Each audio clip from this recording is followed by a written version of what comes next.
Fala, e aí, tudo bem com você? Hoje a gente vai dar continuidade àquele vídeo que eu fiz sobre uma redação 960, isso mesmo. Hoje nós vamos ver a argumentação.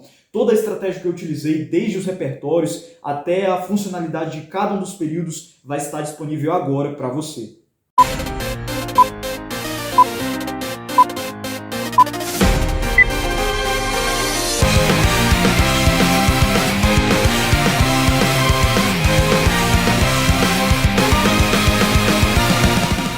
Agora, sem enrolação, bora direto aqui para o texto. Olha só como que eu estruturei o meu primeiro parágrafo de argumentação.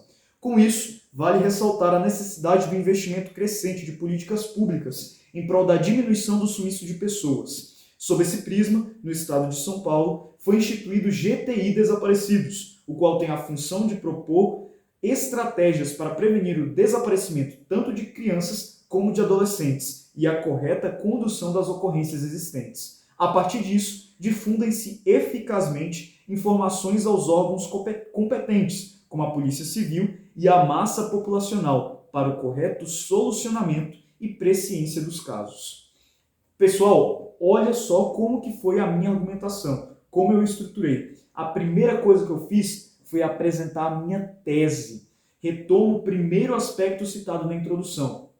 Lembra que eu havia falado para vocês no vídeo passado? Se você ainda não viu esse vídeo, clica aqui no card para que você tenha acesso a ele. Eu acho que aqui, eu não sei se aqui ainda, estou me acostumando, mas clica aqui no card para que você tenha acesso a ele. Eu coloquei o quê? Que todo assunto, todo aspecto que você suscitar, que você elencar, que você apresentar na sua introdução, é necessário que ele seja desenvolvido ou ao menos citado em alguns dos outros seus parágrafos. Geralmente parágrafo de argumentação, certo? Porque o parágrafo de conclusão do Enem tem outra funcionalidade, que é ser uma proposta de intervenção. Então você precisa colocar todos os aspectos suscitados na sua introdução no primeiro parágrafo de argumentação ou no segundo de argumentação. No primeiro de argumentação, o que eu fiz? Eu coloquei já no primeiro período da primeira tese. Olha então como é que ficou minha introdução. Com isso, vale ressaltar a necessidade do investimento crescente de políticas públicas em prol da diminuição do sumiço de pessoas. Lembra lá na minha introdução, do vídeo que eu fiz sobre a minha introdução, que eu tinha colocado o aspecto da preocupação dos órgãos públicos, das instituições públicas, no que diz respeito à diminuição do sumiço de pessoas no Brasil, a diminuição do número de casos de pessoas no Brasil? Então é exatamente isso que eu coloquei no meu primeiro parágrafo, e justamente no início dele, no primeiro período, justamente para apresentar a minha tese, a qual é destrinchada ao longo dos próximos períodos. Aí você pode me perguntar, Pedro, por que está rachurado ali o com isso e escrito nesse viés com uma vírgula posteriormente? Aí está escrito porque a professora me afirmou, me advertiu, que o com isso já é um conectivo muito habitual pelos estudantes. Muitos estudantes já utilizam o com isso para introduzir um primeiro parágrafo de argumentação, por exemplo. Então, para dar uma diferenciada e trazer um novo olhar para o corretor sobre a sua redação, é bom você utilizar operadores argumentativos, ou seja, conectivos, neste caso interparagrafais, que é entre os parágrafos, diferenciados. Nesse caso, ela pediu para que eu substituísse por nesse viés. Então, ao invés de escrever com isso, utilizar nesse viés. Porém, não foi contabilizado como erro na minha redação, o que diminuiria, por exemplo, a minha nota no nível 4. Porém, eu gabaritei o nível 4, porque, como eu te disse, esse conectivo pode ser utilizado, mas para dar aquele requinte nos olhos do corretor, é melhor trocar por nesse viés.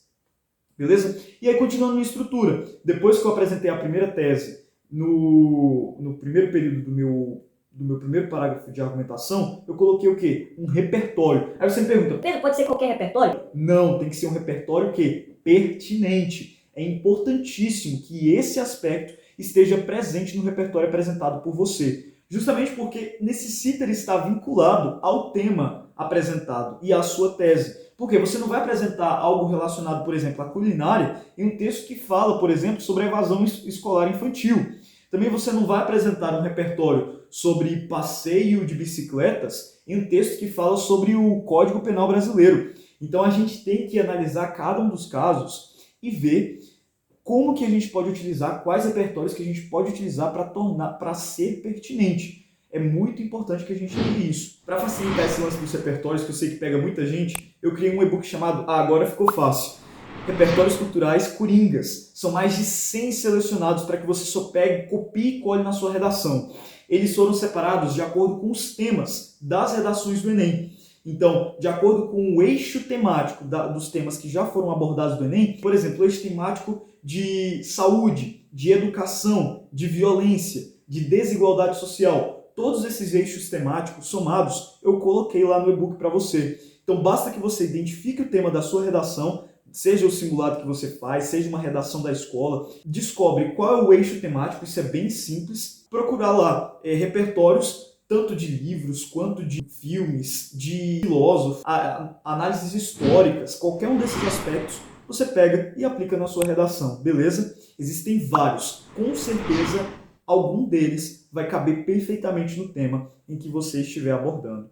Então, para apresentar o meu repertório, qual que eu utilizei? O GTI Desaparecidos, do estado de São Paulo. Então, como eu escrevi? Sob esse prisma, por sinal, esse é um conectivo ótimo, excelente para que você inicie um repertório para a sua argumentação, porque ele conecta perfeitamente a sua tese apresentada com o repertório que você selecionou. Fazendo essa conexão, dá muito uma visão boa para o corretor de que seu repertório é pertinente de fato. Então, continuando aqui, olha como é que ficou esse segundo período. Sob esse prisma, no estado de São Paulo, foi instituído o GTI Desaparecidos, o qual tem a função de propor estratégias para prevenir o desaparecimento tanto de crianças como de adolescentes e a correta condução das ocorrências existentes. O repertório, da forma como eu utilizei aqui, ele foi utilizado expositivamente, não argumentativamente. Essa é uma metodologia das quais a gente pode se utilizar. Então aqui, no segundo período do meu primeiro parágrafo de argumentação, eu utilizei um repertório pertinente expositivo, beleza? E agora depois o que eu utilizei? Um período para fundamentar, a fundamentação. Para que ele é necessário? Para tornar o meu repertório produtivo, para que eu alcance o nível 5 na competência número 2 e finalizar a primeira argumentação. Olha só como é que ficou. A partir disso, difundem-se eficazmente informações aos órgãos competentes, como a Polícia Civil e a massa populacional para o correto solucionamento e presciência dos casos. O que eu utilizei? Eu utilizei uma fundamentação do repertório que eu havia apresentado. A partir desse GTI Desaparecidos, difunde-se o quê? Informações dos órgãos competentes e a massa populacional para o correto solucionamento e presciência dos casos. Eu fundamentei relacionando esse repertório ao sumiço de pessoas e à solução desse sumiço de pessoas. O que ocorreu ali? A professora pediu para eu trocar o a partir disso. Por quê? O a partir disso não é considerado, de acordo com a planilha de correção dos corretores do Enem, como um operador argumentativo, ou seja, ele não é contabilizado como um conectivo. Então, em vista disso, a professora pediu para que eu trocasse o a partir disso pelo com base nisso. Assim, o texto possui mais um operador argumentativo e a leitura do texto fica mais fluida. Então, não foi contabilizado como erro, porque, como eu te disse, foi apenas uma indicação. Posteriormente, você percebe ali que Polícia Civil eu não escrevi com letras maiúsculas. Toda instituição é necessária que seja posta como letras iniciais maiúsculas. Caso contrário, é contabilizado como um erro gramatical. Aí você poderia me perguntar, ué Pedro, então por que você não perdeu ponto na competência número 1? Você gabaritou. Porque é uma das formas de você gabaritar, tirar nível 5 na competência número 1. Você pode ter até 2 erros gramaticais em toda a sua produção. Se tiver mais que isso, você vai abaixando de níveis gradativamente, entendeu?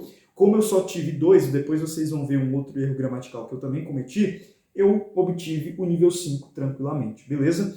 Pessoal, então essa foi a estratégia que eu utilizei no meu primeiro parágrafo de argumentação. O que eu utilizei? No primeiro período, uma tese. No segundo período, um repertório pertinente. E no terceiro período, a fundamentação, tornando o meu repertório o quê? Produtivo, que é essencial para que você consiga uma nota máxima na competência número 3. Beleza? Então, se você quiser receber dicas topíssimas de redação como essas aqui que eu estou apresentando para você, com modelos, com estratégias para que você apenas pegue e aplique na sua redação, já clica aqui no botão do like da inscrição e não se esquece de compartilhar com aquele brother e com aquela amiga para que eles também conheçam essa estratégia. Foi ótimo passar esse tempo aqui com você. Fique com Deus e até a próxima.